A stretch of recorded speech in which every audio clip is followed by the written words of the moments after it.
Hello and welcome to another Red9 demo. This one follows on from the last one I did on the ProPack on the Butterworth filter. And it's just a request of a couple of clients who are using kind of the lower end moCap solutions. This one in particular is the Perception Neuron. Now the data itself is actually, considering the price of these sensors, is actually pretty good. But if we look at the actual FBX data itself and we come into, let's say that node there, we go rotate X, let's have a look. You can see already as we start to crane this thing around just how much low frequency noise there is in this thing. The other issue that we've got isn't just necessarily the low frequency noise, but it's the fact that these aren't baked on any keys. If I zoom right into this thing, let's have a look. It's a hold frame. Okay, so there's frame 98. You can see between frame 98 and 99, which is over there, we've got 3 or 4 keys, but nothing is on integers. And we actually want to go back and actually put this 30 frames a second and put it back on the curves, on the keys. So how do we do that?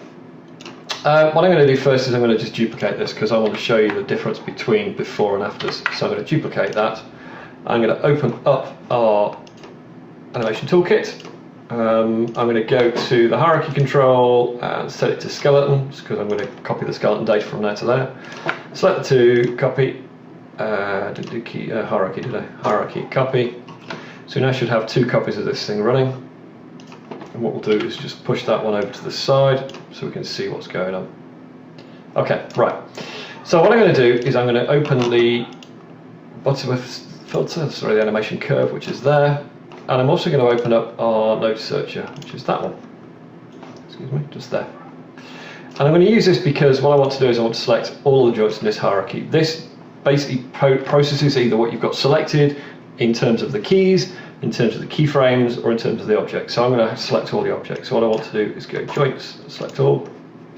Now if I come back to the graph editor, you'll see just how much data we've got to deal with here. We have got a huge amount of anim curve data to process. You can see how slow it gets. Bear in mind, okay, we've not got 1,000 frames, we've got 1,000 frames, but we've got maybe 4 or 5 keys per frame going on between the, between each keyframe. So what I'm going to do is I'm going to run the process. I'm going to set it to 30, which is our current frame rate.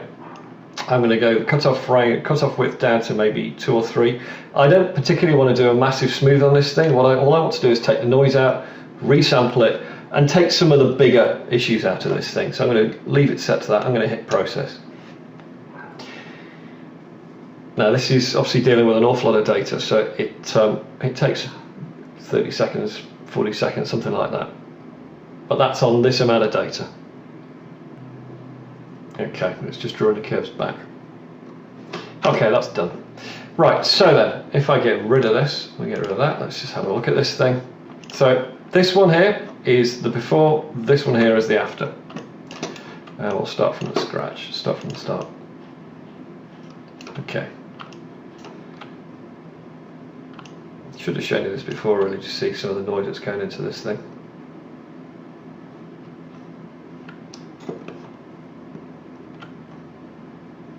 In fact, if we just, let's highlight that one just so it's a bit more obvious.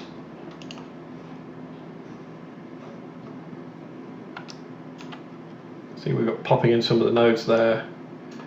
I think as he comes through, some hierarchy pops going on as well, and you can see on the one on the other side, all of that's gone. Obviously it's now less dense because we've got a key per frame. You can see some of those bigger pops have all been taken out. It's less dense because we've got a key per frame, which means it's obviously easier to process, it's easier to manage. But the most important thing is if we now select that foot that we were having issues with, it was the right one, wasn't it? Yep. And we have a look at the same data. That one there, it was over here somewhere. It's now lovely and clean. All those curves, all those nasties have been taken out. Everything is on keyframes, and it's just much better data to then work with and carry on forwards.